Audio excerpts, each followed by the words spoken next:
Mahesh ji to start the questions. Thank you, Deepak ji, and thank you, Dilip ji. So, we are not questioning you. You are scholars. I know you will answer very well. We are having conversation with you, right? And the purpose of our conversation is hopefully it can benefit जो हमारे सब students है और बाकी जो भी audience है. So it's going to be free-flowing conversation. And I had the privilege, you know, of looking at your profiles as part of the evaluation process, and really.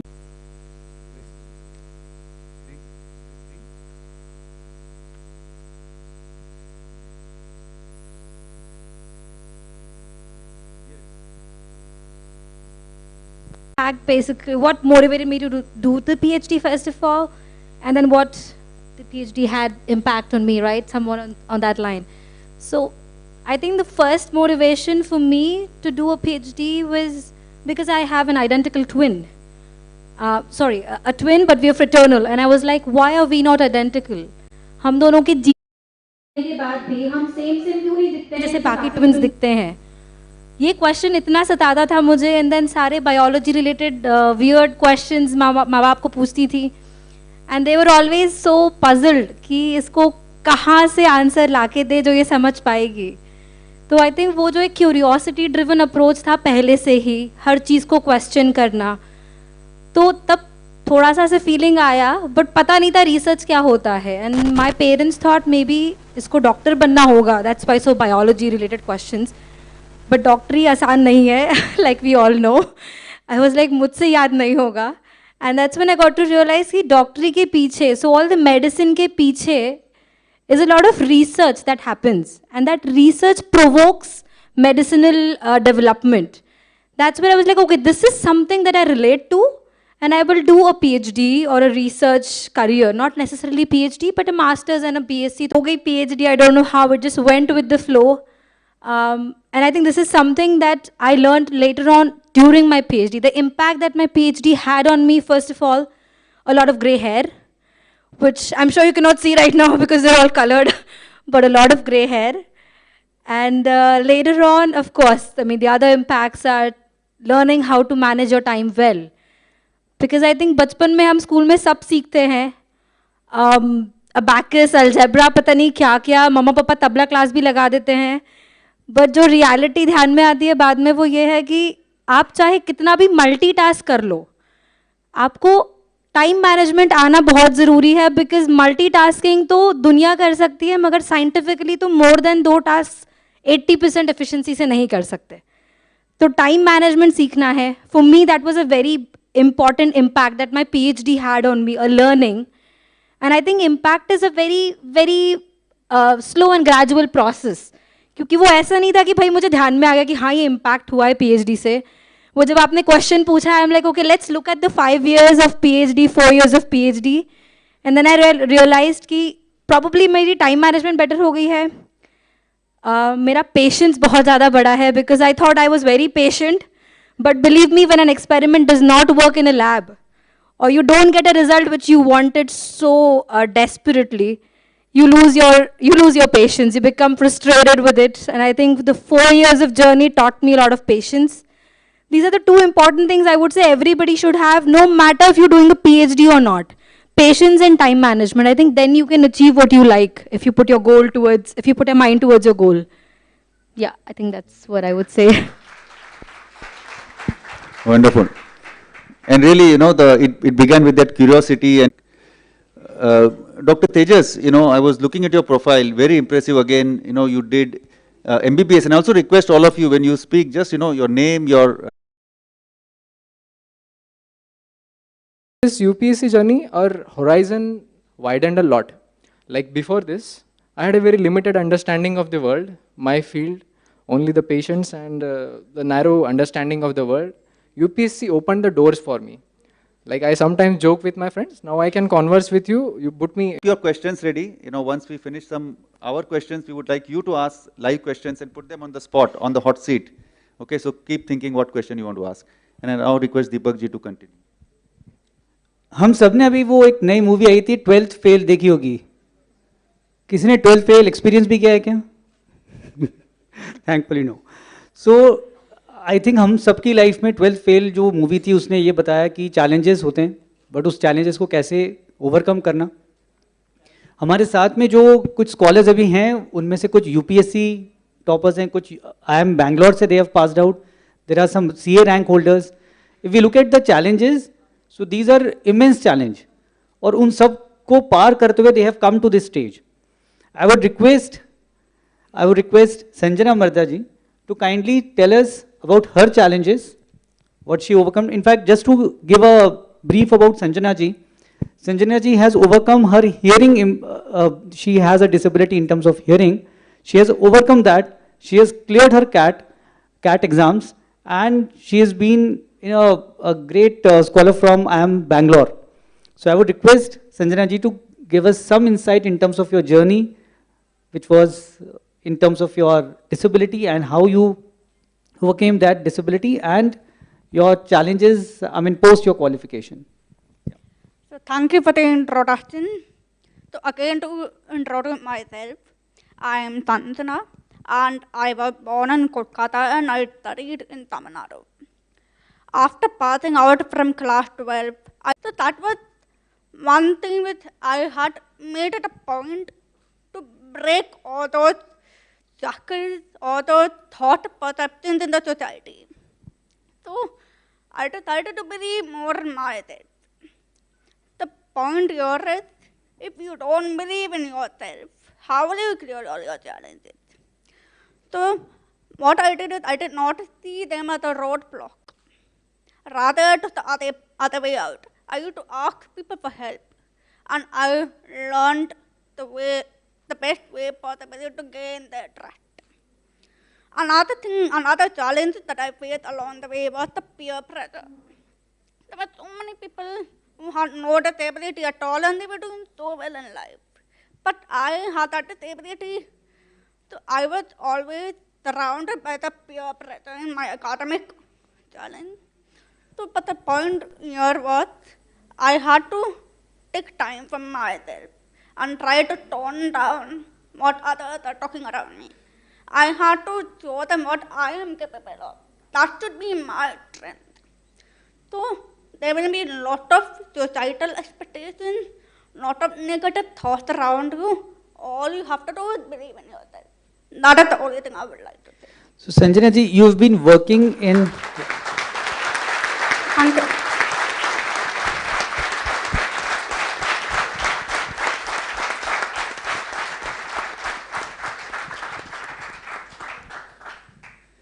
Sanjana ji has also worked in HUL and ITC, right? Yes. So post completing your IIM Bangalore qualification, what were the challenges when you actually got into the corporate world and you want to be in the C-suite? I mean, you want to kind of adorn the journey of a CEO. Yeah. So can you just throw light? Okay. So the one thing that I identified was, whatever we are doing in our academic studies, they are all theory. Nothing is practical. I mean, I'm not wrong also. But we do not know the practical side of it. We know what is written on the paper. So when we move to a practical world, it becomes very confusing. So what should matter is, wherever you are studying theory, always think from a practical perspective. The problem here is, we studied a lot of marketing theory. I'm from a marketing background at ITC, so I used to learn a lot of marketing principles. But when it comes to application or implementation, there are a lot more other specific factors to learn about. So these are the challenges that we are facing. I am specifically facing, but I am taking it upon myself to learn again, unlearn and relearn. So this is my answer. Thank you so much. My next question would be for Chaitanya ji. Chaitanya Khimani ji has been a rank holder in UPSC. He is 150th rank in UPSC. हम सभी ने मैंने अभी 12th fail movie का कहा. So, I mean, that is basically a movie, but Chaitanya ji has been a great scholar. He has been ranked 158th in UPSC. In terms of number of people who appear for UPSC, I was just going through one of the data sheet, And it's like every year there are somewhere around 9 lakh to 10 lakh people who appear for this exam. And number of seats is hardly 900 to 1,000. So if you can just tell us more insight about your journey, I mean, complete from your, from the place where you belong to, what qualification you have achieved, and currently what is the, what all challenges you are facing in terms of your current job or employment. Yeah. Hello everyone, I'm Chaitanik Himani. I come from Siliguri, West Bengal. Currently I am an IPS and undergoing training at the moment. So I have done my graduation in BCom Honors from Hansraj College, Delhi University. Coming to the challenges that I faced, this was the third attempt when I could clear my exam. So the first attempt I flunked the prelims, the second I flunked the mains. So I took each and every failed attempt as a stepping stone to success. I learned from the failures, and this is something which everyone in the audience will be able to relate, and even in the stage they'll be able to say that yes, we all will be facing failures, and the main thing is that we need to learn and understand what went wrong. And when we are able to improve on the mistakes that we did, I'm sure that we'll all be able to clear whatever field that we are in, irrespective whether it's UPSC or any other career which everyone in the audience wants to choose. And I'm sure that when we'll be able to work on our failures and mistakes, I'm sure everybody would be able to come on the stage. So this is the one thing that I would like to say. And coming to the number of candidates who are appearing, like ma'am rightly said that there'll be a lot of peer pressure among you that what are your other candidates, your other competitors they are doing. We need to just focus on ourselves, and like how ma'am once again said, I'll be quoting ma'am, that if you don't believe in yourself, then who else will? So you should just be focusing on yourself, believe in yourself, and irrespective whichever your career, whichever your destiny or destination you want to choose, you'll be able to succeed, and you'll all be hoping to see that you all will be also Maheshwari scholars in this, and will sitting this stage and inspiring the next generation of people. Uh, One more question to you. I mean, we are generally from Marwadi community, and not many, our community people are there in IPS. We have chosen IPS, where you will be meeting most of the, I mean, the thugs or maybe the dreaded, criminals and all. So, how has been your journey so far in IPS? What are the challenges post qualification now in the job? Can you just throw a light in terms of that? Like it's not just like we have that notion that we'll be dealing with thugs, but right now there are a lot of white collar crimes also happening, and not to demean that that we, like of course we need to, and when we come to crime management, we need to have lot of intelligence is their requirement, so that we are able to think far ahead from what the criminals are thinking, so that we are able to crack the case and whatever. Still, I'm undergoing training at the moment, so I won't be able to shed much light on that. But yes, I did face resistance when I had to choose IPS or even UPSC. Like the area that I come from, West Bengal, it's not even very common that people choose IPS or IAS as a career field. Most of them want to go for CA, MBA. I was also facing that dilemma. My parents also insisting, to be very honest, that go for a safer field. Why are you choosing this UPSC background? But I persevered, and like I was not influenced much by peer pressure. I chose what I wanted to do. I thought that this field is good for me and I'll be able to prosper in it. So I chose that. I was not defeated or came under peer pressure. This was Great, thank you so much. We have one more scholar. She is come from a very humble background from MP, a small town in MP called Burhanpur. I'm sure not many people over here would be aware of the town called Burhanpur in MP. She has overcome various, being from a small city, she has reached to IIM Bangalore. She has completed her IIM Bangalore, and we would like to understand more from Sakshi Maheshwari, little about yourself, your journey, and what all challenges you faced till now. Thank you for the introduction. And as you rightly pointed out, I'm from Burhanpur in Madhya Pradesh. It is like a really small town. And I think firstly, I would want to highlight when you come from such a small town, you don't really have the guidance on how you want to proceed in the career, what are the opportunities you will have. So I think that is one of the major challenge, and even in terms of exposure, you don't actually have that exposure and that perspective which students in metro cities or even in tier 2 cities have, and that guidance. So you are already behind them, if not at par or ahead. So that was one of the major challenges. Post my 12th from MP, I pursued my BTech in electrical engineering from NIT Bhopal.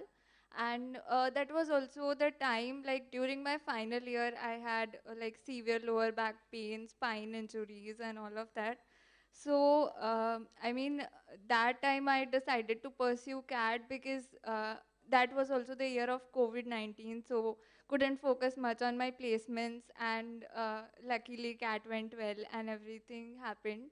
So that was how I decided to pursue my MBA, and I always had Marwadi gene in me. So was always interested in businesses. I was curious about how things work, how you want to build businesses are built, and how profits and everything. I was curious about that. So MBA gave me a lot of perspective in terms of meeting new people. Bangalore also provided me that opportunity to explore a metro city, how different things work. So a lot of that. Uh, Post that, I joined Accenture Strategy here in Mumbai. So again, I mean, so post Bangalore, even that was my first corporate job. So it really hits.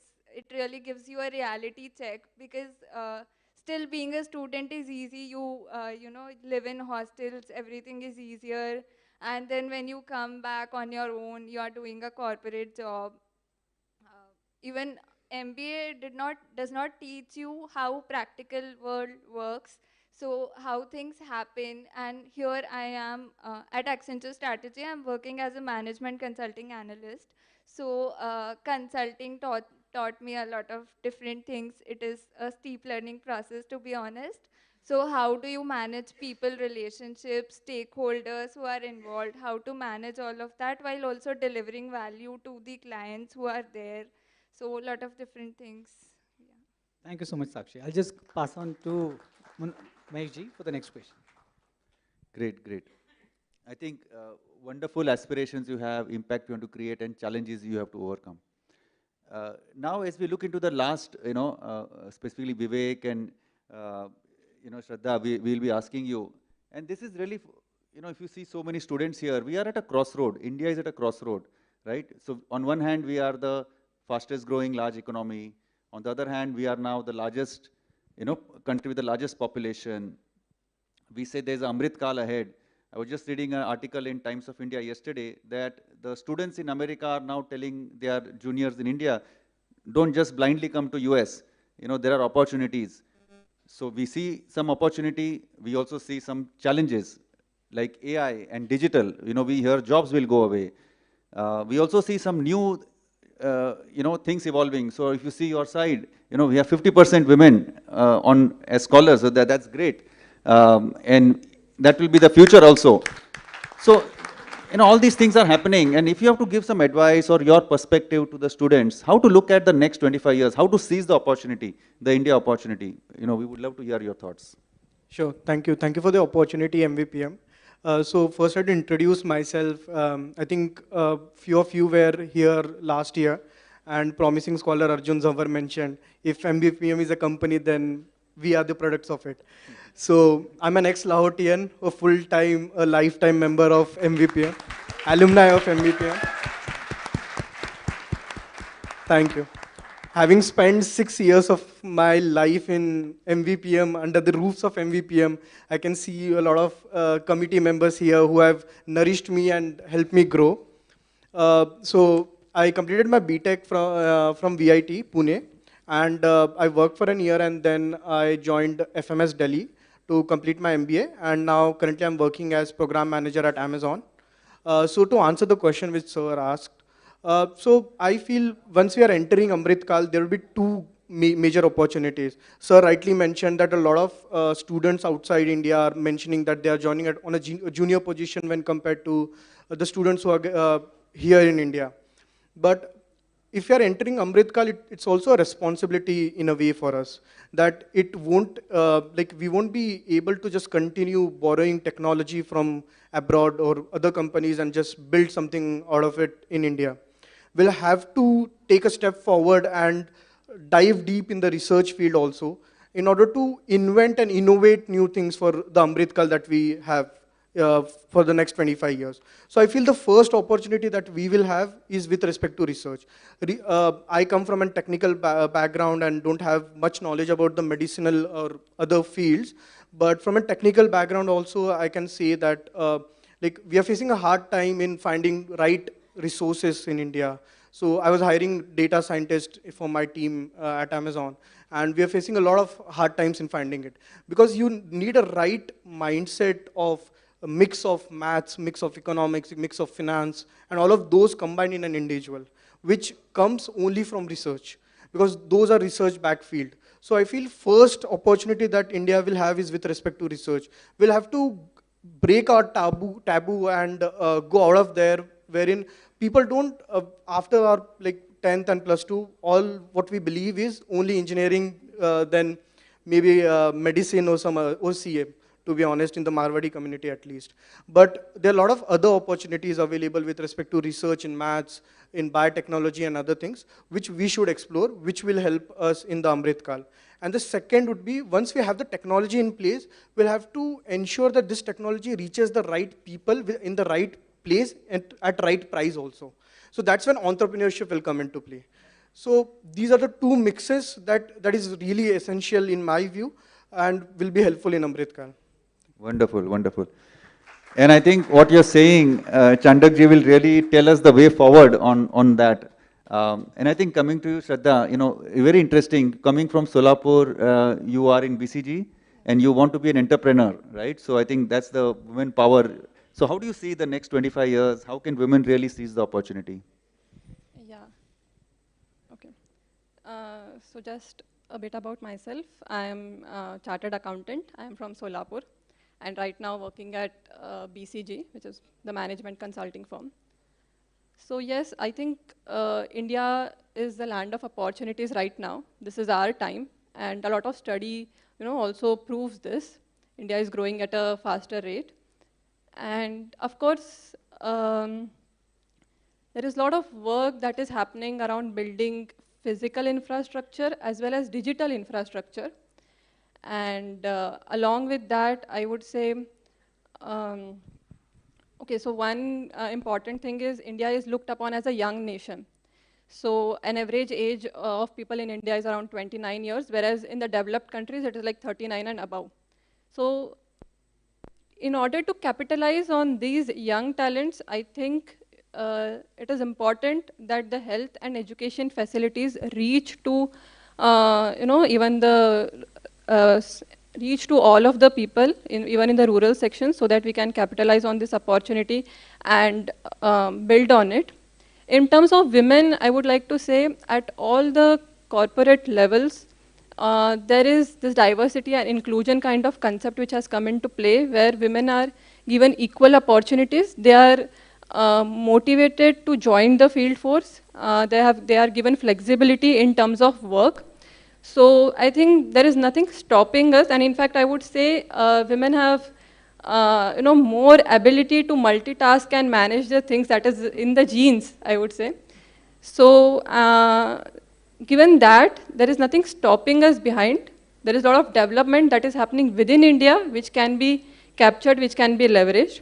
And regarding entrepreneurship, again, this would be a little replica of what ma'am said.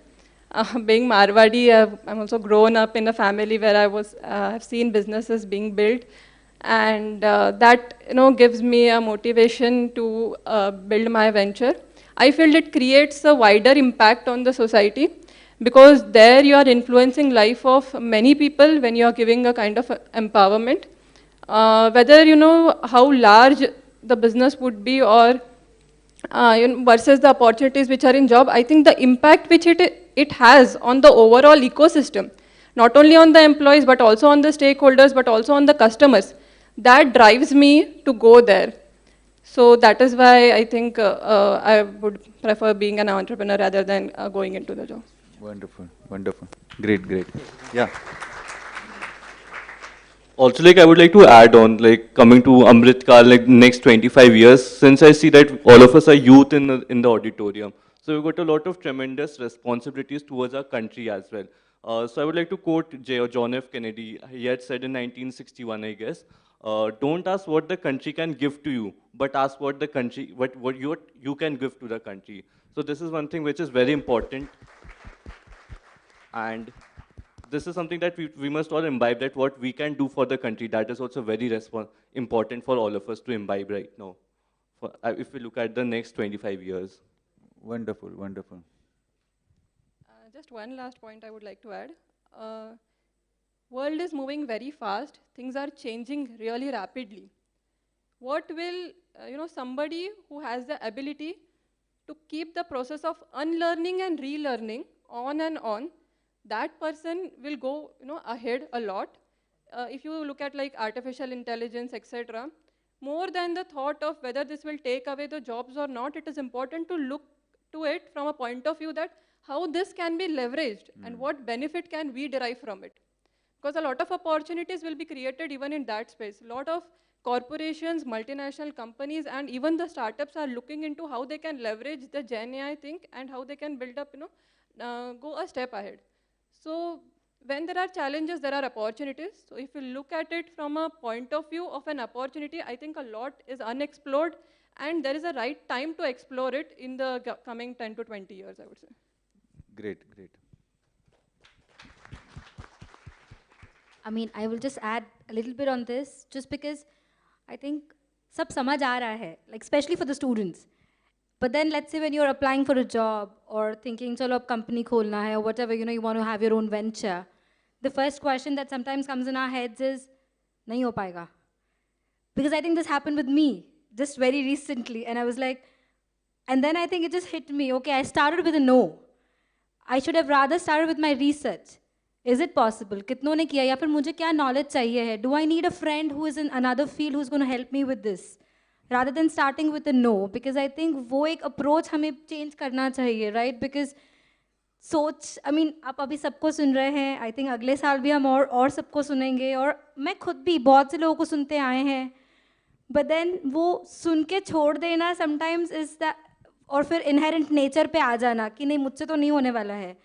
Especially I think मैं girls के साथ देखती हूँ, मेरी friends जो थी school में, and I go like, oh come on, we were both toppers, why are you not doing something anymore? And then she says, well, you know how it is with women, people don't hire you. I'm like, that's not true anymore. We can see from all of these people on stage. And I think this is somewhere where we start. We say, no, nahi, wo company mujhe nahi lega. Then we start with a low ambition, then we get stuck there. And I think this is what is usually, what's said, right? Like aim for the moon, and then you land in the stars. So I think that should be the priority always. Great, great. So, now I want to see from the audience, are you willing to shoot for the stars? Yeah? Can't hear. Okay, so next we want to hear from you is your questions. Not for us, for the scholars. Yeah? So please, anybody has any question? Yeah.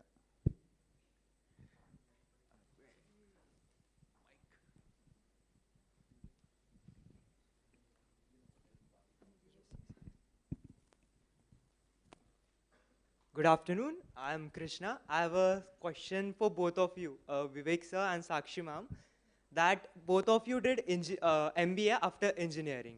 So what was the special path and what tips would you like to share? So because I'm doing engineering, and after that I have a plan to do MBA also. So please. Yeah. First I'd like to take that question. You rightly mentioned like there are a lot of folks who complete their engineering and then go for MBA, and there's a lot of thought behind it that why engineering then. I'd like rephrase it that once you have a good knowledge of the technology that is there, you are able to take those decisions on a higher scale, which will impact the people not just sitting in the company, but also who are using those. So that's why from engineering to MBA, because I got to get a hold of both the things, that I have a good, I'm working in an IT firm, Amazon, so I know the technology in and out. So once I'm taking a decision, it makes a lot of sense for the people on a ground level also to execute it.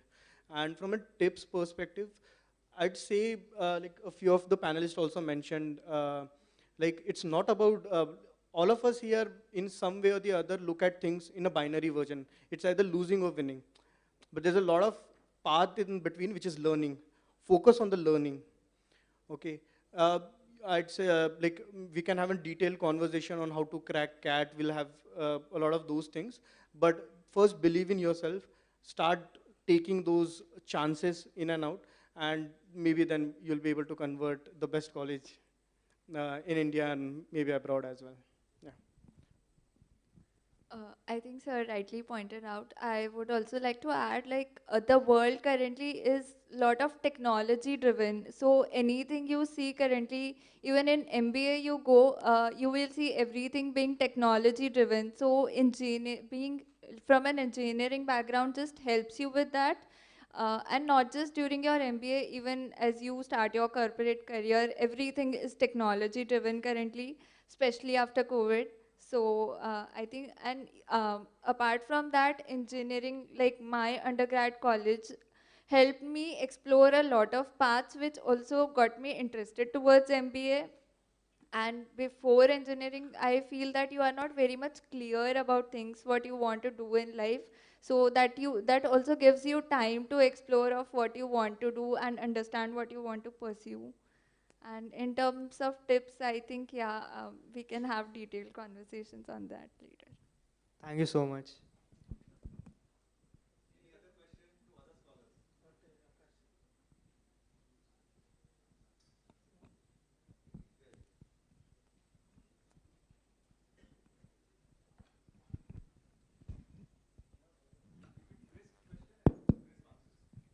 My question is for Shraddha ma'am. Hi Shraddha ma'am. Hello. Going through your profile, I found that you are more inclined toward entrepreneurship. So my question is, what would you prefer, like doing a job at an MNC or starting your own practice or going for entrepreneurship, breaking through entrepreneurship? And how would consulting help in your future endeavors? Thank you, ma'am. Yeah. So my end objective is definitely to become entrepreneur. And consulting, so I deliberately chose consulting because consulting, gives you an idea of how things move around in all the directions. So when you are entrepreneur, you should know about the industry, you should know about the finances, you should know about the marketing, you should know everything. And that overall perspective is what consulting gives you. And it also gives you an opportunity to, try around different industries to know exactly what is happening now and what is expected to happen 10 years down the line, so that you can build an idea as to what your business venture would be into which field exactly. What do you exactly want to do, at which location do you want to do. So there are many nuances around it, around which the consulting will help me to build my venture. But yes, my end objective is definitely to build my own venture and not go into the job for a longer time.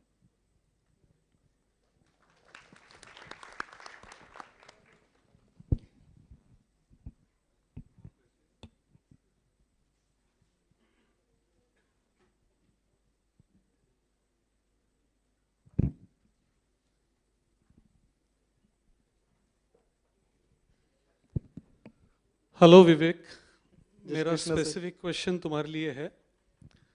एमवीपीएम और hostel ने तुम्हें genuinely क्या दिया, और hostel के सब student जो आए हैं उनको तुम क्या सजेशन या गाइडेंस देना चाहोगे? Thank you, Babu. This can be answered by Shraddha also, because she is also ex-student of MVPM. Not only MVPM, I would just add, my schooling was also at an MVPM school. So I am associated with MVPM from LKG. So to answer Bahu's question, so like I'm referring to him as Bahu because a lot of here people would know why I'm referring to him as Bahu. So Bahu, first thing which MVPM gave me is a platform to make mistakes and learn from those. So there were mentors around. There were a lot of like people around whom I can go and talk to, wherein if I'm facing any issues with anything, whether that be my personal life or professional life, there are people around to talk, which is something which people don't get these days. So the first thing that MVPM gave is obviously a platform to make mistakes. Just one platform is this MVPM Scholar. So I think this is the 10th edition of MVPM Scholar, if I'm not wrong. I was a part of I think in last 9 editions, I was a part of 6 editions of MVPM Scholar. First as volunteer, then I was just doing a few things which few students here are doing. So, which also gives me an inspiration to look at. So then once you have a platform to make mistakes, the next thing you look at and what you can do better in terms of learning, where you require visionaries or idols who you can look up to. So the MVPM Scholar provided that platform later. So I think these are the two main things that any individual needs in life, because that's the confidence he needs that he can do anything in life later. I would also just add to it. I think people from different cities have difference in terms of access to resources. And at MVPM hostel, when I came there, the access to resources increased to a greater margin, be it in terms of meeting people from different streams, be it in terms of meeting people at different levels. So that really opens up the horizon for you to think. So that was very much helpful for me. And secondly, it is a platform for us to develop skill sets during the hostel days, because we are good at some things, but we are not good at others. So those others, that's a safe set of an area wherein through the different activities which are carried out there, we can try on those skills and try to improve them. Because once you come in corporate world, then the fear increases to work on your weaknesses. So that is a very good atmosphere, because they have a lot of activities, and the activities are in the different areas. So that helps you to test your weaknesses, improve them. It helps in terms of networking greatly. So these are the different things I would say which the hostel helped me. And I would also mention about my school. So I am very closely attached to my school, and I feel education is like not just about books, it is more about the values that are being built from the childhood. And the values of perseverance, the value of multitasking, the value of time management, I somewhere started learning from my school, because there are so many activities, so many competitions within school, outside the school, so many events that are happening every month on month. And we were motivated to participate in all of those. And that is where, somewhere we started imbibing those values which helped us in the later part of our journey. So both, right from my childhood, both the school as well as the MVPM hostels have significantly contributed towards what I am today, I would say. So just to add to what Shraddha mentioned, I think Shraddha would relate to this anecdote. She mentioned the resources we get at MVPM. We get so many resources at MVPM, we struggle after leaving MVPM. So that is also one thing I'd like to mention. I would just add to it one point. So after Pune, when I came to Bombay for BCG, and I was like, Papa, MVPM ka hostel Mumbai mein Western line mein kyun nahi hai? I realized that it was such a safe atmosphere. So when you step out of your home for the first time, everything is new for you. But that hostel is homely. So when the whole day you are out dealing with the new challenges, when you come back to hostel, one part is solved. That is homely. So it gives you an energy to face the outside world at the beginning stage. I think that is very helpful. I just wanted to add quickly, sorry. I did not study or live with MVPM hostels, but my husband did, and he is also from the Lahoti hostel. And oh my God, do I hear about it in Germany at all times. And the custard party that you all have at the MVPM hostel, that is famous in all our German friends.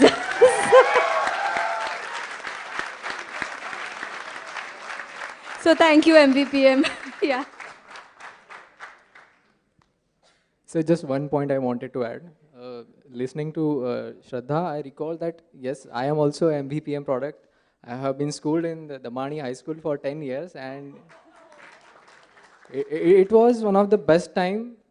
The school paid extra attention to the academics, and the environment was such supportive. It was similarly competitive, that there was always this thing that whatever exam is there, I want to excel in that, and there are 3 others who are competing with you. So there is this healthy competition, and the management, the teachers, everybody used to support us. I remember one time even gave access to lab, to us, which was not given to anybody else because we wanted to compete for a scientific competition. And coming to my UPSC journey, there is this hostel in Delhi as well for Maheshwari students. And I must say that it has played a pivotal role in my journey in a very similar way, like rest of my colleagues here have explained, a safe atmosphere, good food, no need to worry except that you have to focus on your job and give you 100%. So definitely these supportive atmospheres, both at my student life and as an aspirant, has been nothing but a miracle. Thank you. Hello everyone, my name is Samruddhi Darak. My question is specifically to Chaitanya sir and Tejas sir. So considering the path of UPSC, didn't it had deterrent effect, like it takes a lot of from you, and how did you start your journey of UPSC? Yes, I was a doctor and it was expected that I will give NEET PG and do my specialization. But as I said, I wanted to work on a different platform. I had absolutely no idea how to prepare for it. Some YouTube videos here and there, like rest of us keep on watching. Lot of mistakes made. In the hindsight, I could have done it in a shorter time. And two things, if I will give you two takeaways of me. Number one, this journey is really long. In the best case scenario, it takes 2 years. No other exam I know that is such a long process. The exam takes 1 year and the preparation takes 1 year. So in the luckiest scenario, you are reaching your dream in 2 years. And that is for not many people. Many people take more than one attempts to clear it. So you need a good support system, both emotional support, mental support, and financial support. Luckily for me, my family was always there in my lowest point and my triumphs. So it can be anyone, your friend, family, sibling, but you need a very good support system in that regard. And second, I would say there is this little fear of going to the highest level. Like for my exam in UPSC, I would say, at least for me, both sometimes you are overwhelmed by it, but sometimes if you take it in the right spirit, these two things going for the right place at the right time and having a very good support system are the pillars in my preparation, I would say. Yeah, and like Tejas has comprehensively summarized everything. I'll just add that like focusing on the end goal also helps. Like when you are able to see your name on that holy PDF and you see your rank, and then everything like the happiness of your parents, your family members, and the entire society is going gaga over you. And like you realize that yes, I have done something big, and like it feels like all the struggles, all the self-doubts, and all the miseries that you endeavored and you had gone through, they all get justified in the long run. So the end goal also matters a lot, focusing on what lies at the end.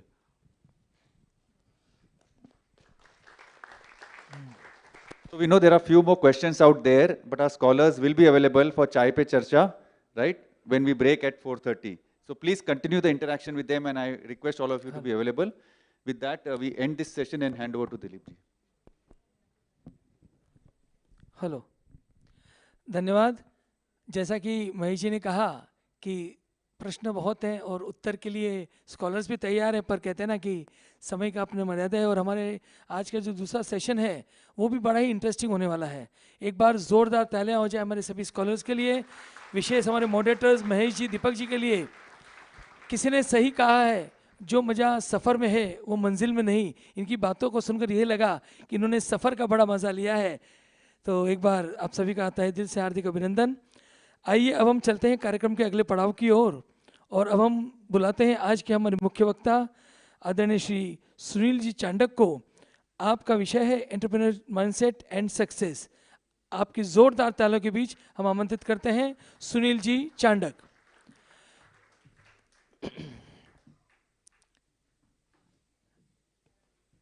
Shri Sunil ji Chandak का छोटा सा introduction मुझे देने का आज सौभाग्य मिला है। Shri Sunil ji Chandak is a postgraduate in management, mister and a trainer of Entrepreneurship Development Institute of India. He is a passionate, dedicated and determined entrepreneur and award से आपको सम्मानित किया गया है। कुछ प्रमुख अवार्ड में है national entrepreneur trainer award society in MIDC Maharashtra, and he's Udyog Vardhani Investors Forum, Association of Real Estate Consultants.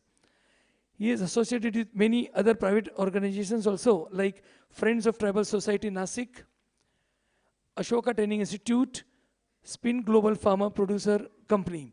तो लीजिए साथियों, अब मैं आपके और सुनील जी के बीच से ज़्यादा समय न लेते हुए आपके एक बार पुनः जोरदार तालियों के बीच सुनील जी अब पधारें और हमारे आज के विषय को हमारे विद्यार्थियों के साथ शेयर करें.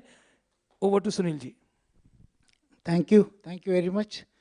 सबसे पहले मैं MEPM का और प्रगति मंडल का विशेष आभार व्यक्त करता हूँ कि उन्होंने मुझे बुलाया और आपके सामने एंटरप्रेन्योरियल माइंडसेट के बारे में कुछ बातें आपसे करनी है. ज़्यादातर मेरा जो अपील है वो स्टुडंट्स के लिए ही है. मराठी में कहूँ तो लास्ट 39 इयर्स आहे लोकांना उद्योगाला लावण्याचा उद्योग करतोय मी. बहुत सक्सेस भी मिला है. मेरे 10 ऐसे एंटरप्रेन्योर्स हैं जिनका टर्नओवर 100 करोड़ के ऊपर है.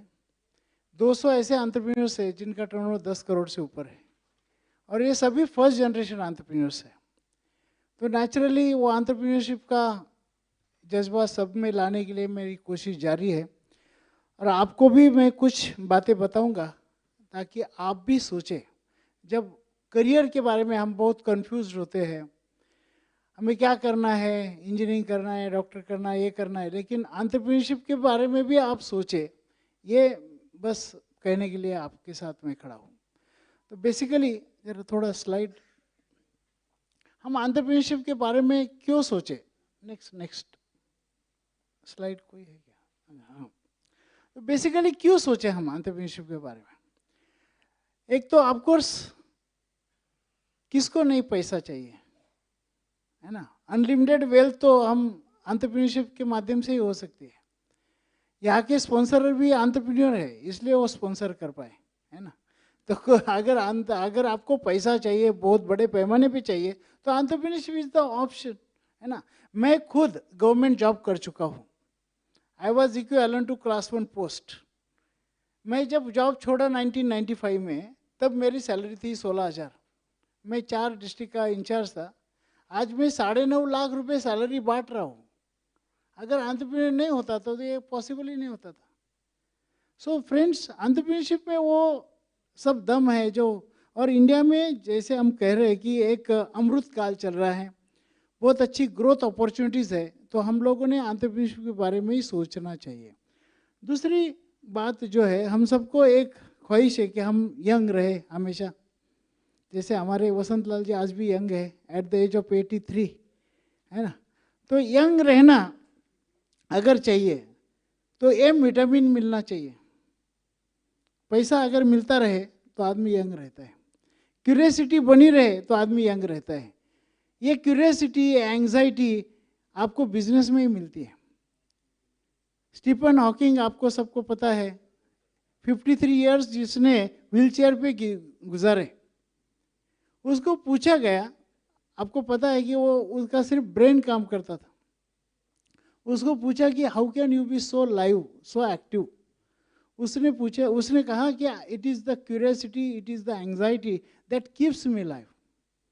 तो ये एंग्जाइटी आपको जॉब में नहीं मिलेगी क्योंकि वही काम रहता है, सुबह शाम वही काम. इसमें तो रोज़ नया चैलेंज होता है. तो इसलिए हम उसके बारे में सोचना चाहिए. योर आइडेंटिटी, ये अपनी आइडेंटिटी बनाने का भी एक अच्छा माना है. तो एंटरप्रेन्योरशिप डेफिनेटली बेस्ट वे है. यूरोप में 39 के ऊपर, यूरोप में तो बहुत बूढ़े ही मिलेंगे. मैं गया था, काफ़ी यूरोपियन कंट्रीज घूम चुका हूँ. 1-1 घंटा कॉफ़ी पीते रहते यार, कोई काम ही नहीं उनको. बूढ़े हम लोग कैसे 1-1 घंटा कॉफ़ी पी सकते हैं. यंगस्टर है हम, तो हम हाँ आराम करना है, सब कुछ करना है, लेकिन यार कुछ करने के बाद करेंगे ना. मेरा कहना क्या है, और जो रशिया यूक्रेन वार चल रहा है अभी तक, उसकी वजह से यूरोप में की हालत बहुत ख़राब है. अमेरिका हमको लगता है कि बहुत बड़ा डेवलप्ड कंट्री है, लेकिन जब आप वहाँ जाए तो समझ में आएगा. मैं खुद जाके आया हूँ इसलिए बता रहा हूँ. वो की हालत जो है ना, मैं 26 स्कॉलर को मिला वहाँ पे, मेरी एक मीटिंग की उसने. जब उनको मैंने इंडिया के बारे में बताया कि यहाँ पे क्या अपॉर्चुनिटीज़ है, तो 10 ऑफ देम स्टार्टेड क्राइंग, बोले अभी हम इस चक्र में फंस गए, अभी हम यहाँ से बाहर निकलना बहुत मुश्किल है। मेरा कहना क्या है कि अंदर से उनको बहुत तकलीफ हो रही है जो बता नहीं पा रहे हो। तो ये अपने इंडिया में तो बहुत कुछ चल रहा है। अभी इंडिया रैंक अभी ऑलरेडी 4 नंबर पे आ गए हम, अभी कुछ दिन के बाद ही हम 3 नंबर पे आ जाएंगे, अगले 20-25 साल में हम नंबर 1 पे पहुँच जाएंगे। इतना पोटेंशियल हमारे इंडिया में है, अलग अलग फील्ड है जहाँ पे बहुत अच्छे अपॉर्चुनिटीज़ है। मैं जस्ट नाम बताऊंगा आपको, गोल्डन एरा जो हम कह रहे हैं वो एग्रो बेस्ड इंडस्ट्रीज। अभी देखो हमारा कंजम्पशन पैटर्न पूरा चेंज हो गया।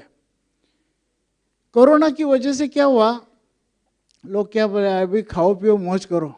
एक बार खाने वाले इंडियन 80 करोड़ लोग एक बार खाने वाले थे, अभी वो 3 बार खाने लगे।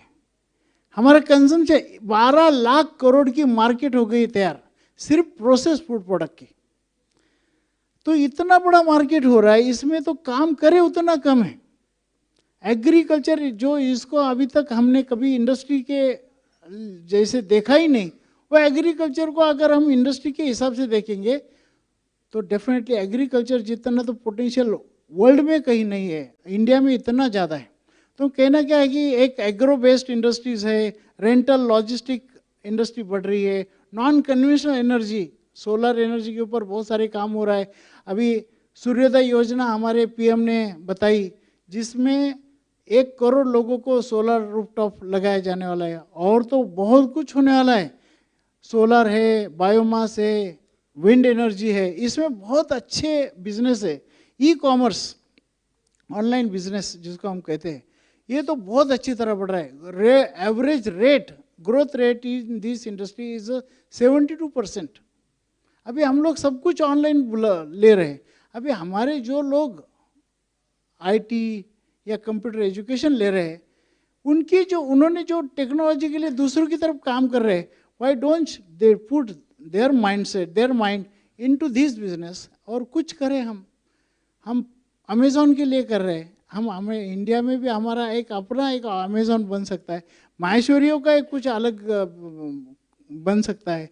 तो ऐसा कुछ करें तो जिसमें आज डिमांड बहुत बढ़ रही है। एक्सपोर्ट, मैं खुद भी एक्सपोर्ट में काम करता हूँ, मैं खुद एक बिजनेसमैन भी हूँ, एंटरप्रेन्योर भी हूँ, सिर्फ एंटरप्रेन्योर ट्रेनर नहीं हूँ, एंटरप्रेन्योर भी हूँ। तो एक्सपोर्ट में तो बहुत अपॉर्चुनिटीज़ है। तो एक्सपोर्ट के बारे में अगर हम कुछ करें, सर्विस इंडस्ट्री जिसका ग्रोथ रेट 54% है, आप एक गूगल करिए फिर आप देखिए सब सेंटेंस। मेरे कहने हैं 54% से जो इंडस्ट्री बढ़ रही है, तो वहाँ पे तो बहुत स्कोप है, जो बिना पैसे से होने वाला बिजनेस है। फिर हमारा इलेक्ट्रिक व्हीकल, ये तो मैं कहने की कुछ ज़रूरत नहीं आपको। Health care and wellness, India is becoming hub of health care, क्योंकि इतना सस्ता और हेल्थ केयर और कहीं नहीं है। मेरा बेटे का अमेरिका में जब था वो, तो he met with the accident, उसका 4 दिन का बिल आया था 1.5 करोड़, खाली उसका एक हड्डी एक रिप्लेस किया था बस, 1.5 करोड़। ऑफकोर्स वो इंश्योरेंस था इसलिए मुझे कुछ हुआ लगा नहीं, लेकिन इंडिया में ये 1.5 लाख में होता है, वहाँ पे 1.5 करोड़ लग रहा है। तो डेफिनेटली वहाँ पे रहने वाले भी लोग अभी इंडिया की तरफ आ रहे हैं, है ना। तो वो देख रहे हैं कि भाई इंडिया में हम आए और इंडिया में इलाज कराए।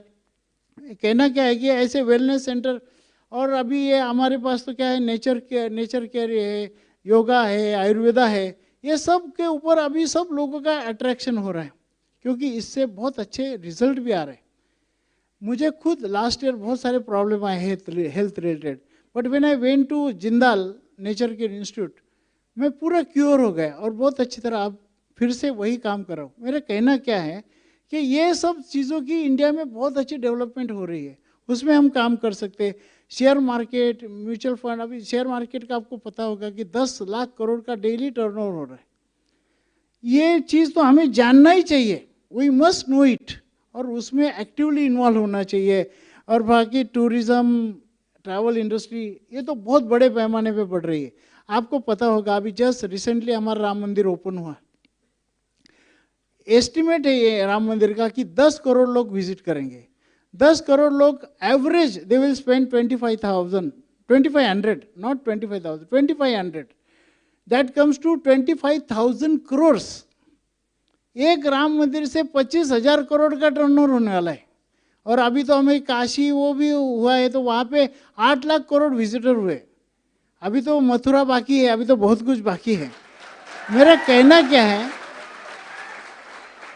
कि इंडिया में, मैं पॉलिटिकल एंगल से नहीं बात कर रहा हूँ, मैं बात कर रहा हूँ एंटरप्रेन्योरियल एंगल से। वहाँ पे टूरिज्म इंडस्ट्री जो बढ़ने वाली है, और ओवरऑल हमारे पास अभी हमारे पीएम 4 फोटोग्राफ डाले उन्होंने लक्षद्वीप के, तो 10,000 होटल का कैंसिलेशन हो गया मालदीव्स का। 10,000 कैंसिलेशंस, हैं? कितना पोटेंशियल है आप सोचिए तो सही। हमारे पास 1380 हमारे पास आइलैंड्स है इंडिया में। 1380 आइलैंड है सिर्फ समुद्र के ऊपर वाले, बाकी तो रिवर साइड आइलैंड तो बहुत सारे हैं। अभी बहुत अनएक्सप्लोर्ड है इंडिया। तो उसको अगर हम थोड़ा सा, हम लोग तो वैसे ही बाय डीएनए हमारा एंटरप्रेन्योरशिप का है, उसके बारे में हम सोचे तो इसमें बहुत अपॉर्चुनिटीज है। नेक्स्ट, इसके लिए क्या लगता है? इसके लिए लगता है, जो बाकी लोगों को लगता है कि भाई इसके लिए पैसा लगता है, एक्सपीरियंस लगता है, ये सब चीज़ें लगती ही नहीं है। लगता है तो खाली माइंडसेट, लगता है तो खाली कुछ स्किल सेट्स। अभी हमारे जो स्कॉलर्स थे वो बता रहे थे, अभी एक बता रही थी कि भाई मुझे वो डर लग रहा है। यही तो प्रॉब्लम है मैं बेसिकली, है ना। तो माइंडसेट क्या होना चाहिए? पॉजिटिव माइंडसेट होना चाहिए। जैसे कुछ स्कॉलर ने बताया भी, they are not challenges, they are opportunities. हर चैलेंज में अपॉर्चुनिटी छुपी होती है, अगर हम उस हिसाब से देखें तो, नहीं तो हमें प्रॉब्लम ही नजर आएंगे। तो हमारे लिए हमको ज़रूरत क्या है? उसको माइंडसेट बदलने की। मैं last year I went through lot of problems. मुझे ब्रेन हेमरेज हुआ था, मुझे 2 बार डेंगू हुआ, साइटिका हुआ, गॉल ब्लैडर में स्टोन्स हुए, ऐसे कई सारे प्रॉब्लम्स हुए। लेकिन उसका मैं नया कल्चर शुरू कर दिया, वर्क फ्रॉम हॉस्पिटल। लोग वर्क फ्रॉम होम करते हैं, वर्क फ्रॉम हॉस्पिटल शुरू कर दिया मैंने। 10-12 सेशन वहाँ से ले लिए, और उस हॉस्पिटल के दौरान आई रोट 1 बुक ऑल्सो, एक किताब लिख दिया मैंने, उद्योगी मन करके, जैसे अभी बताया गया। एक किताब लिखा, जो मैंने कुछ कॉपीज भी लाई, आपको अगर चाहिए तो ले सकते हैं। तो वो पूरा किताब मैंने माइंडसेट के ऊपर ही लिखा है। मेरा कहना क्या है कि हमें क्या ज़रूरत है? माइंडसेट की, नॉट पैसे की। ये सब मिल सकता है। आज इतने स्कीम्स है, इतने सारे आज वेंचर कैपिटलिस्ट है, इतने सारे आज एंजल इन्वेस्टर्स है, जो आपके पास कुछ आइडिया तो पैसे देने को तैयार है। सिर्फ शार्क टैंक के नहीं है, हमारे माहेश्वरी लोग भी बहुत सारे वहाँ पे, अपना माहेश्वरी का भी शार्क टैंक शो हो गया है, और अभी इस साल भी है। मेरा कहना क्या है कि there are thousands of people जिनके पास बहुत पैसा है, उनको कुछ आइडिया की ज़रूरत है। अगर आपके पास कुछ आइडिया है उनको बताइए। पैसे की कोई कमी न माहेश्वरियों में है न इंडिया में है ना। पैसे और स्कीम्स कैसी है? 10,000 से लेके 10 करोड़ तक स्कीम है। तो इतनी सारी स्कीम्स है, इतनी सारी सब फैसिलिटी है, तो हम थोड़ा कुछ माइंडसेट भी के बारे में हम जरा कुछ काम क्यों ना करें। और कुछ स्किल सेट चाहिए, जैसे हमारा गोल क्लियर चाहिए।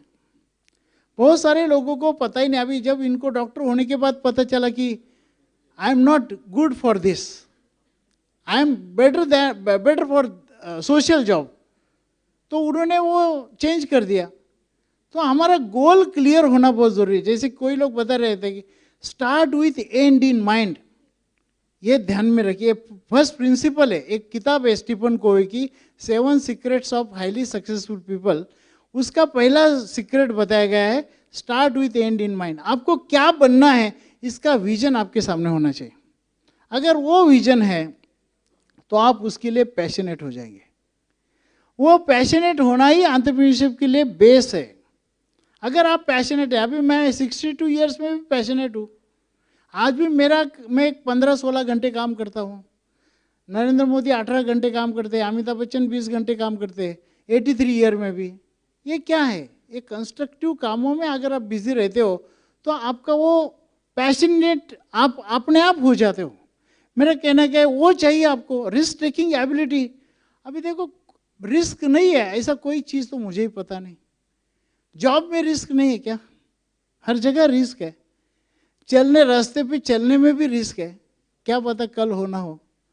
मेरा कहना क्या है,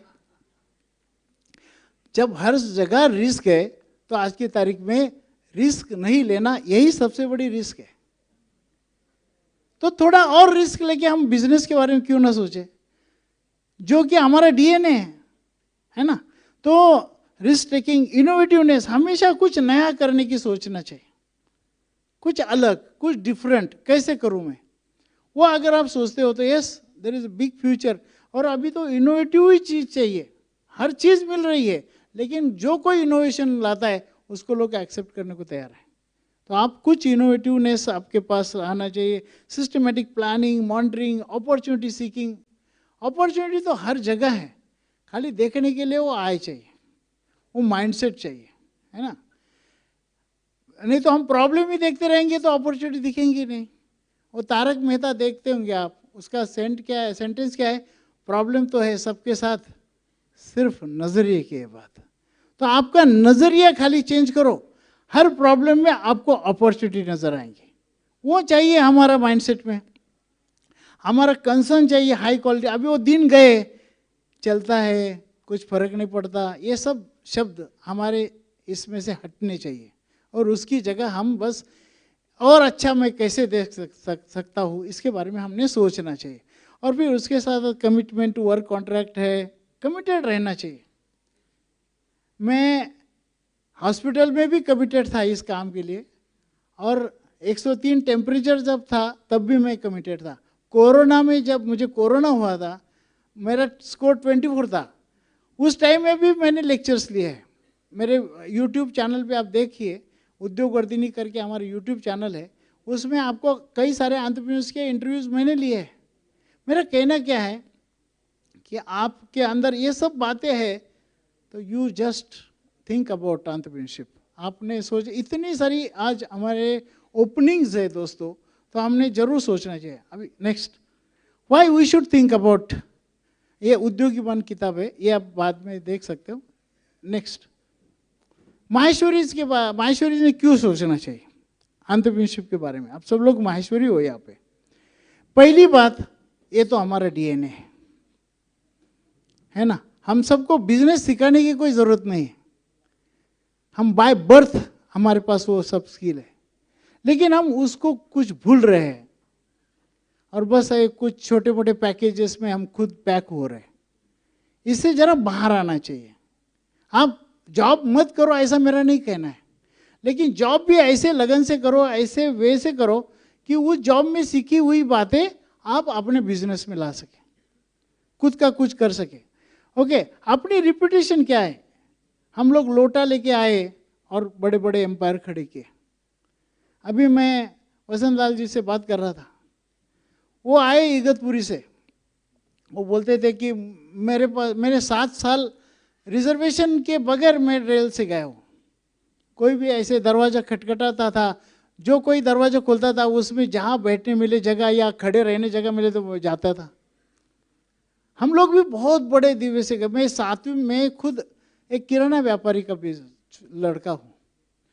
3 दिन, हफ्ते के 3 दिन में आठौड़े बाजार जिसको कहते हैं ना, हफ्ते में एक बार बाजार डे होता है, ऐसे 3 जगह मैं बाजार करने खुद जाता था।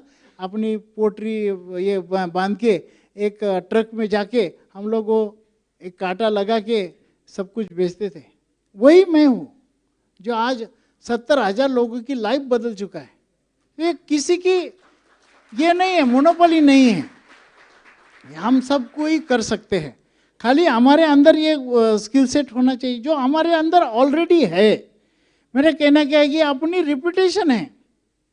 हम ऐसे गाँव में जाके बसे हैं, जब राजस्थान से बाहर आए तो ऐसे गाँव में जाके बसे जहाँ पे कुछ नहीं था। मेरा जन्म जिस गांव की पॉपुलेशन 4000 थी, उस गांव में मेरा जन्म हुआ है। मेरा कहना क्या है कि ऐसे छोटे जहाँ पे कुछ भी सुविधा नहीं थी, कुछ भी नहीं था, जहाँ पे अकेला मारवाड़ी था, बाकी सब लोग अलग थे, वहाँ पे हम कुछ कर पाए। तो अभी तो इतना अच्छा कंड्यूसिव एटमॉस्फेयर है, तो हम क्यों ना फिर से हमारी जो जड़ें हैं एंटरप्रेन्योरशिप, उसको पकड़े और हम भी काम करें एंटरप्रेन्योरशिप के बारे में।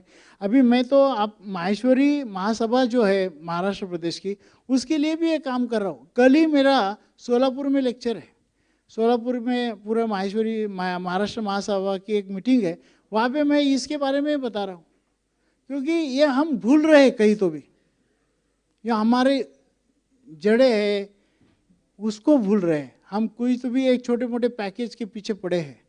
वो हमें लग रहा है कि ये बहुत इसमें अच्छा लाइफ है, लाइफ एंटरप्रेन्योरशिप में बहुत अच्छा है, बहुत अच्छा है। खाली कुछ चेंजेस आपने करना चाहिए। मेरा कहना क्या है कि आपने दूसरों के लिए वेल्थ क्रिएट कर रहे हैं हम, क्यों ना अपने खुद के बिजनेस के लिए करें, उसमें मज़ा कुछ और है ना।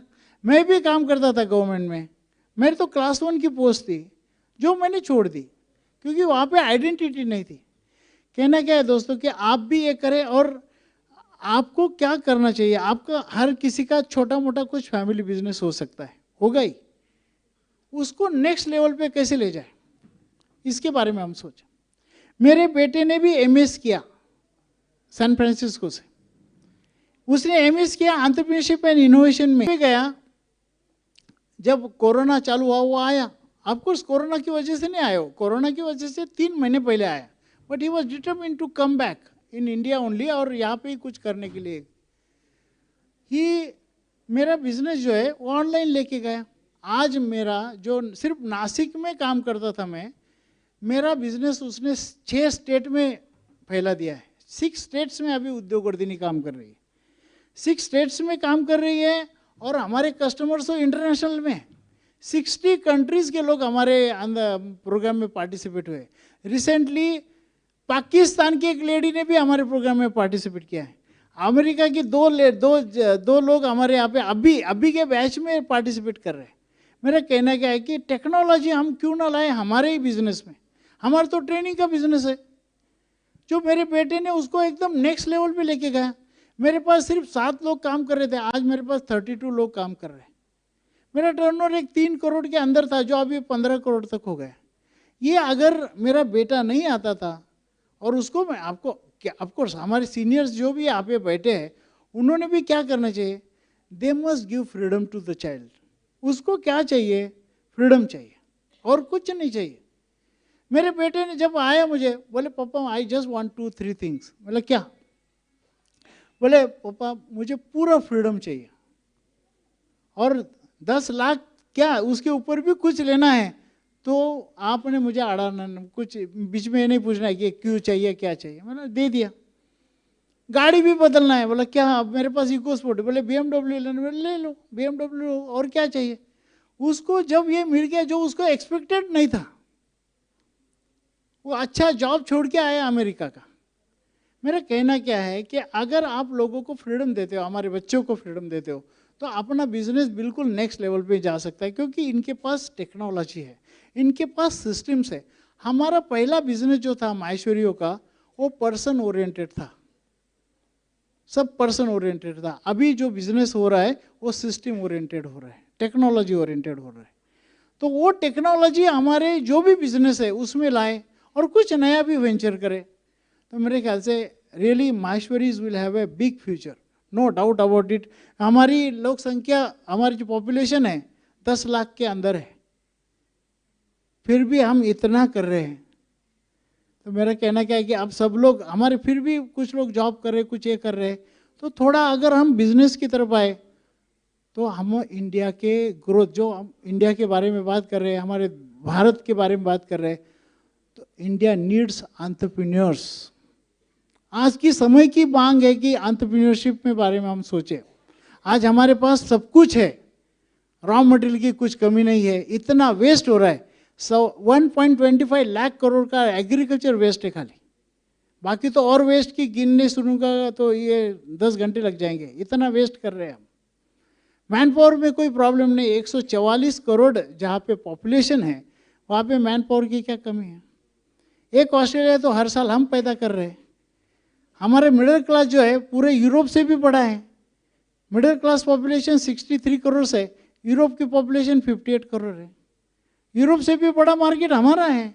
अमेरिका हमारा बोलता है हमारे सिर्फ मिडिल क्लास का, हमारा जो रिच क्लास है वो 32 करोड़ है, अमेरिका की पॉपुलेशन 31 करोड़ है, उससे भी बड़ा मार्केट हमारा है। हमारा जो अफ्रीका है, अफ्रीका से भी बड़ा मार्केट हमारा लोअर मिडिल क्लास का है। तो मेरा कहना है कि मार्केट की कोई कमी नहीं, टेक्निकल माइंडसेट की कुछ कमी नहीं, मैन पावर की कोई कमी नहीं, जगह भी बहुत सारी है, खाली करने वालों की कमी है। और हमारे पास तो परंपरा है, वो परंपरा को हम आगे निभाना है, आगे लेके जाना है। तो खाली त्यौहार वगैरह वो सब करो, लेकिन उसके साथ जो हमारी परंपरा है उसको भी आगे लेके जाना है।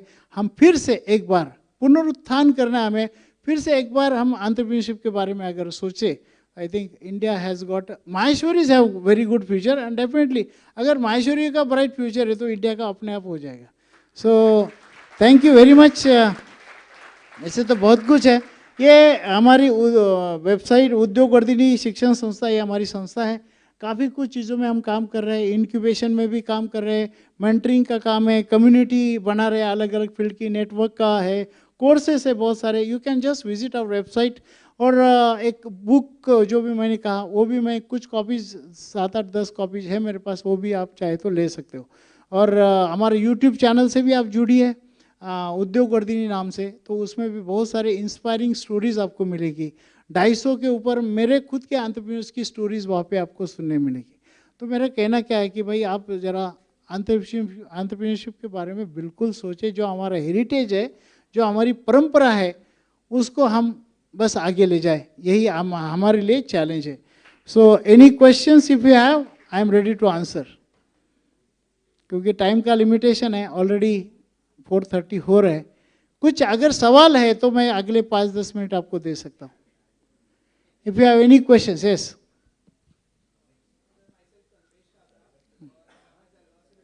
हाँ, कॉर्पोरेट एक्सपोजर पहले लेना चाहिए या फिर आप डायरेक्टली आपके जो 2 साल है विदाउट गेटिंग कॉर्पोरेट एक्सपोजर आप फैमिली बिजनेस में इन्वेस्ट कर सकते हो?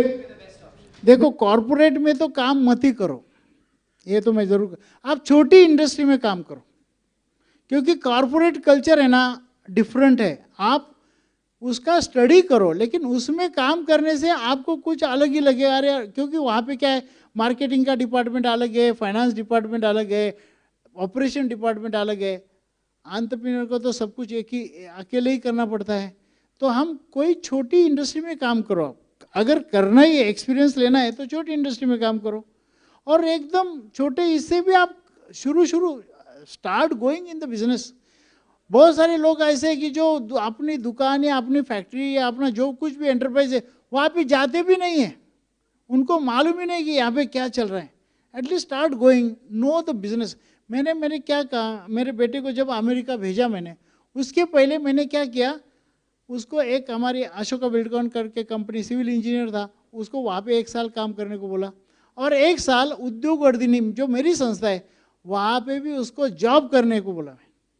I was paying him a salary, और उसका बिल्कुल बोला मैं I am your father at home, I am not your father at office. उसको वैसे जॉब करने गया, he got total insight of business. और फिर उसके बाद जब वो गया अमेरिका, वो सब रिलेट कर पाया, और फिर आगे चल के आज मेरा बिजनेस उसने इतना बड़ा बढ़ा दिया।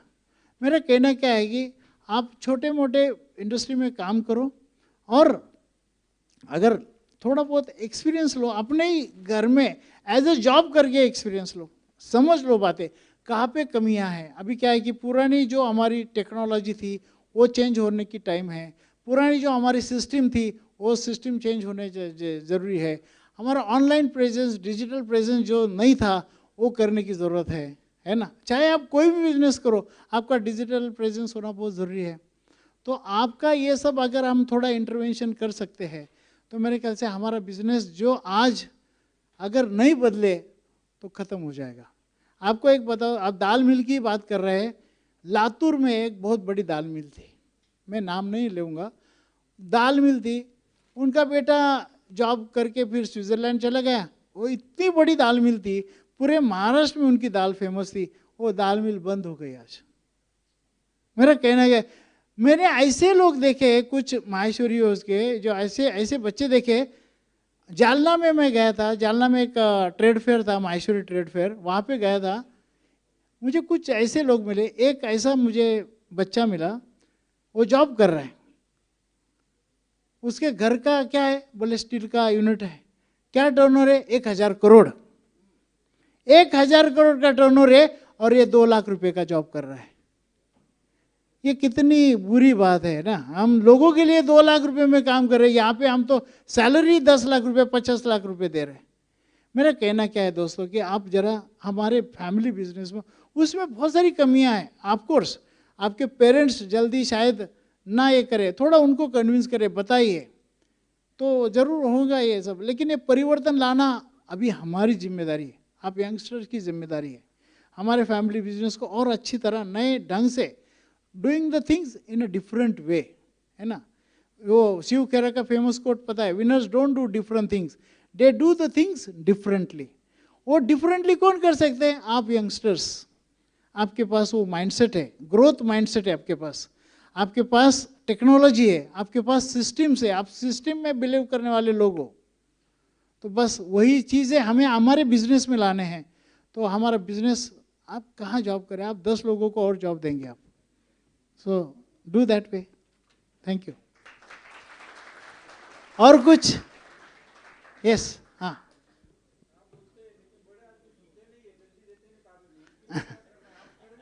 आप उनके लिए ट्रेनिंग करने को तैयार हैं। हम सक्सेशन प्लानिंग प्रोग्राम कर रहे हैं साहब, हम जरूर उनके लिए कर, क्योंकि ये बहुत एकदम सीरियस बात है।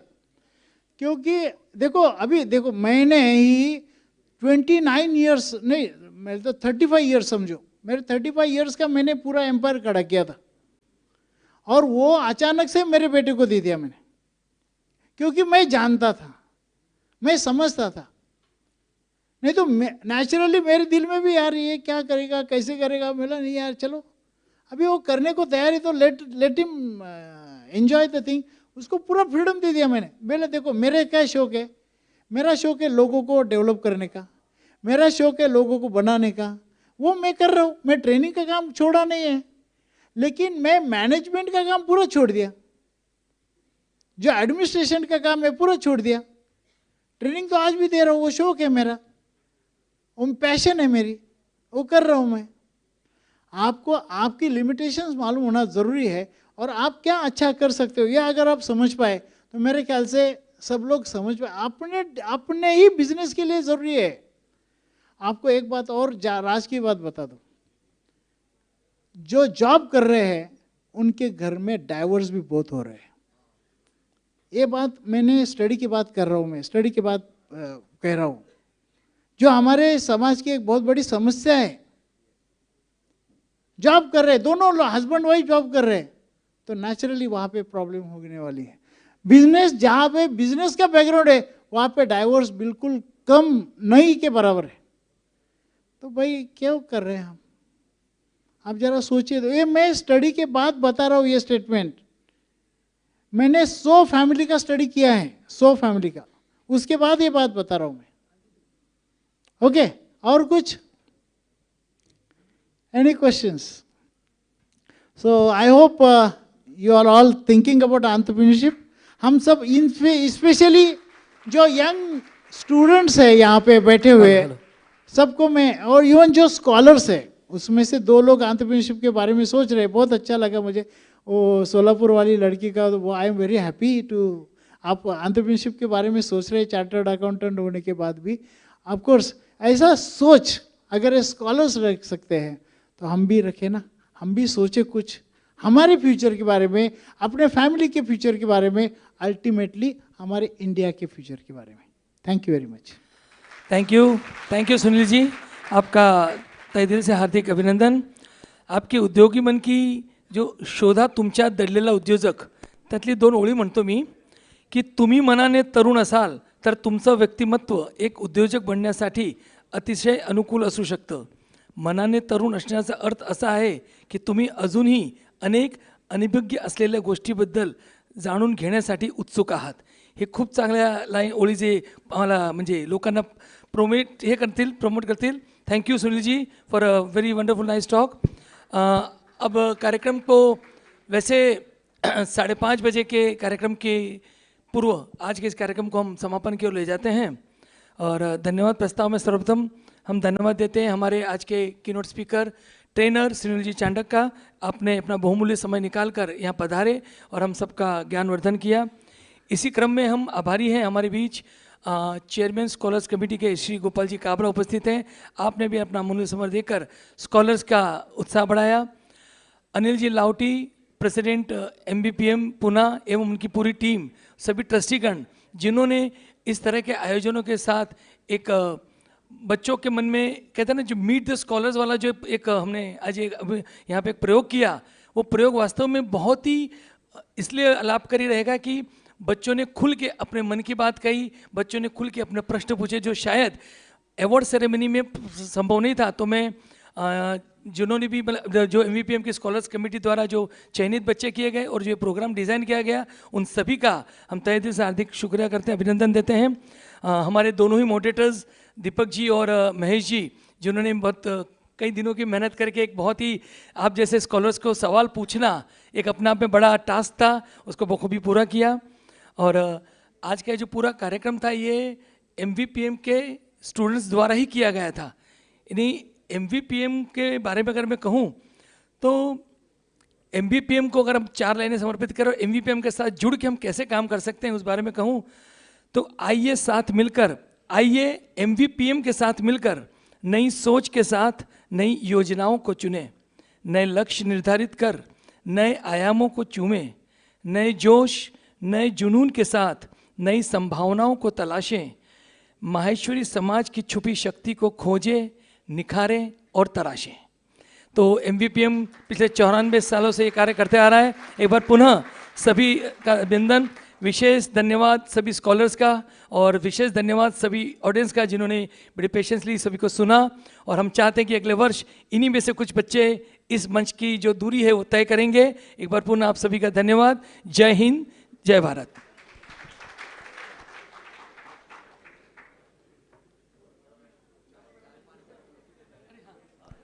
एक मिनट चुके सर, स्कॉलर्स के साथ एक फोटो सेशन का एक हमने आयोजन किया है, तो all the scholars please come on the stage.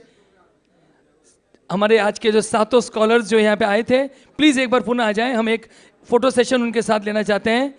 हमारे फोटोग्राफर छाया चित्रकार आदरणीय नंदकिशोर जी जाजू, जिनकी छाया चित्रकारी पूरे मुंबई में फेमस है, नंदकिशोर जी आइए। 7 स्कॉलर्स और students, those who wants to take selfie या जिनके साथ एक फोटो लेना चाहते हैं, please come on the stage. आइए, please come on the stage, आइए ऊपर आइए, बीच में आइए,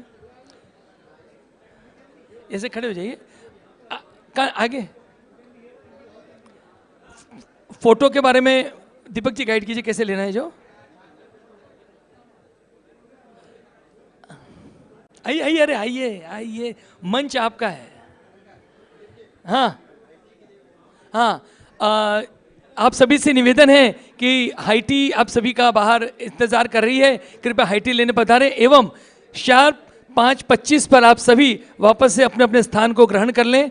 एक जो फाइनल शो है कर्टन रेजर अवार्ड विनर्स के साथ का, वो शुरू होने जा रहा है।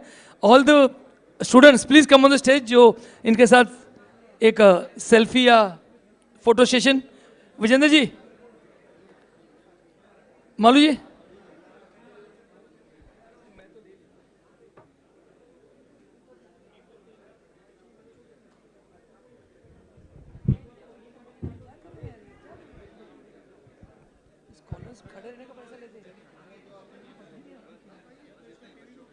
आइए आइए प्लीज स्टूडेंट्स, एक फोटो तो बनता है, आइए।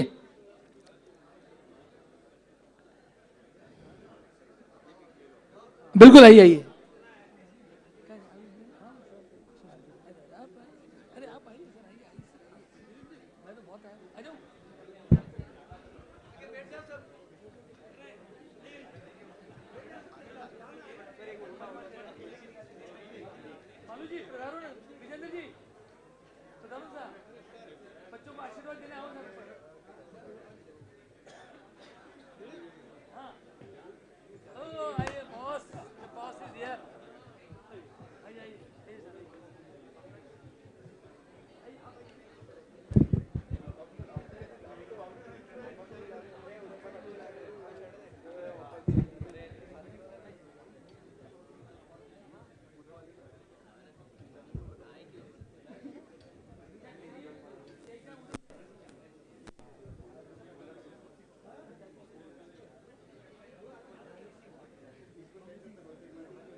आइए आप सभी प्लीज। अबे ना अब थोड़ा कुर्सी से सरका देते ना, उधर ले लेंगे ना, बेटा कुर्सी वहाँ ले लेना सब, कुर्सी से सरका देते, आ जाओ। हाँ थोड़े उधर, आधी इधर जाओ आधी उधर जाओ, बाकी मेरे पीछे आओ। बच्चे सब लोग बैठ जाएंगे।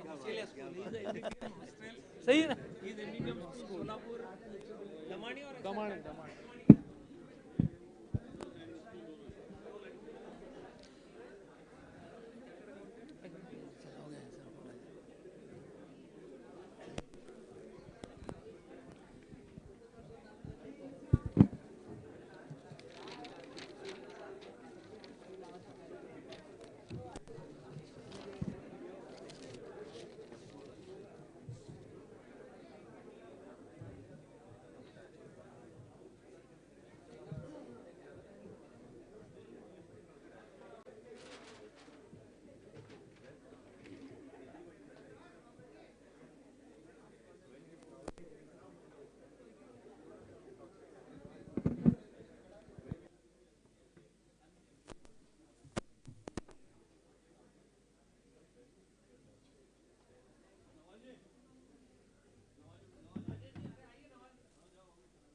विशाल ऑडियो चेक कर।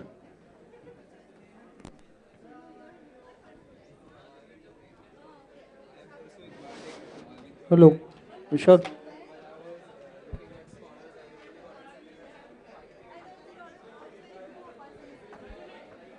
Hello check check, hello check, hello hello check, hello check, hello hello check, hello hello check check check.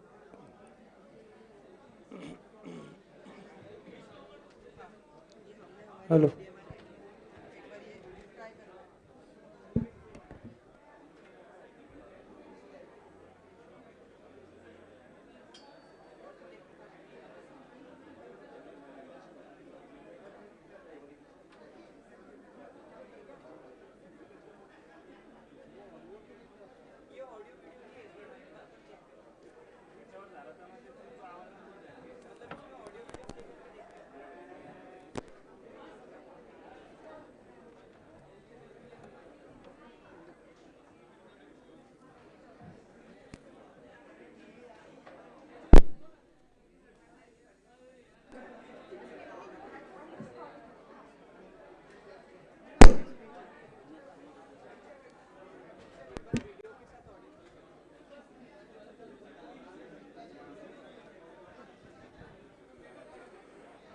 विशाल,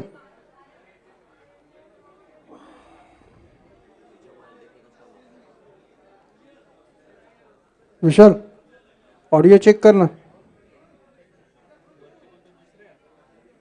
हाईस येतोय काय? हाईस हमिंग नाही येत आहे ना?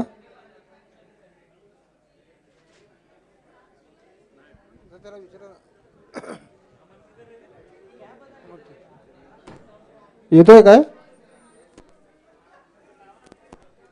एक मिनट ऑडियो प्ले करतो थांब। ऑडियो वीडियो दोनों प्ले करो, मतलब अपने को समझेगा कि HDMI वीडियो की है कि ऑडियो वीडियो दोनों की है।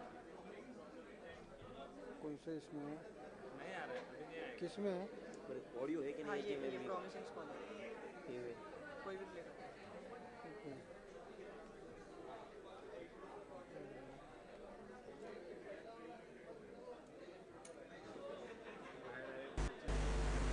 Promising scholar. लाओ विशाल. Native of Chhatrapati Sambhajinagar, Maharashtra. His education, pursuing masters in computer vision at Carnegie Mellon University. BE and MSc from BITS Pilani, 2022.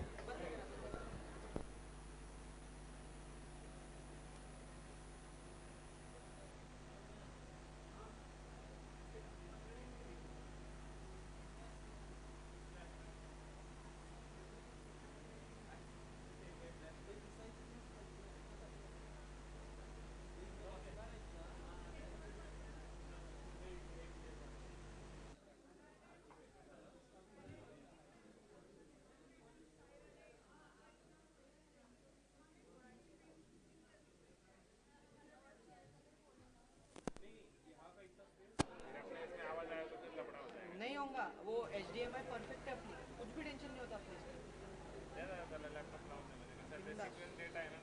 Vishal audio mute है ना?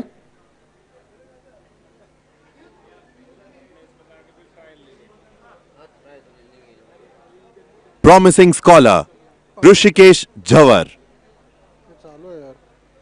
Studying masters in computer audio mute vision कर, audio at mute कर. Laptop काढतोय, दुसरा लावतोय.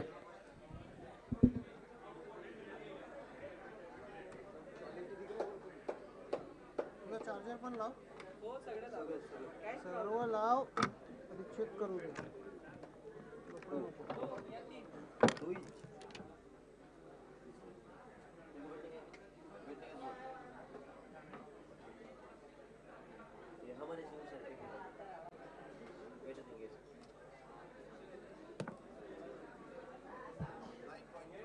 CGPA and rank 1 in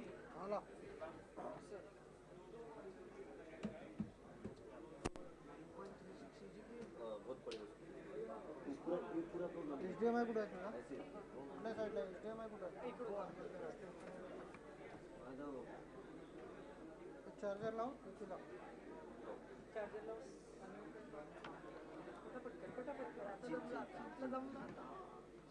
काहीतरी खाऊन अरे आम्ही खाऊन येतो. चेक 100% जागा नाही. इकडे जाऊ की इकडे लवकर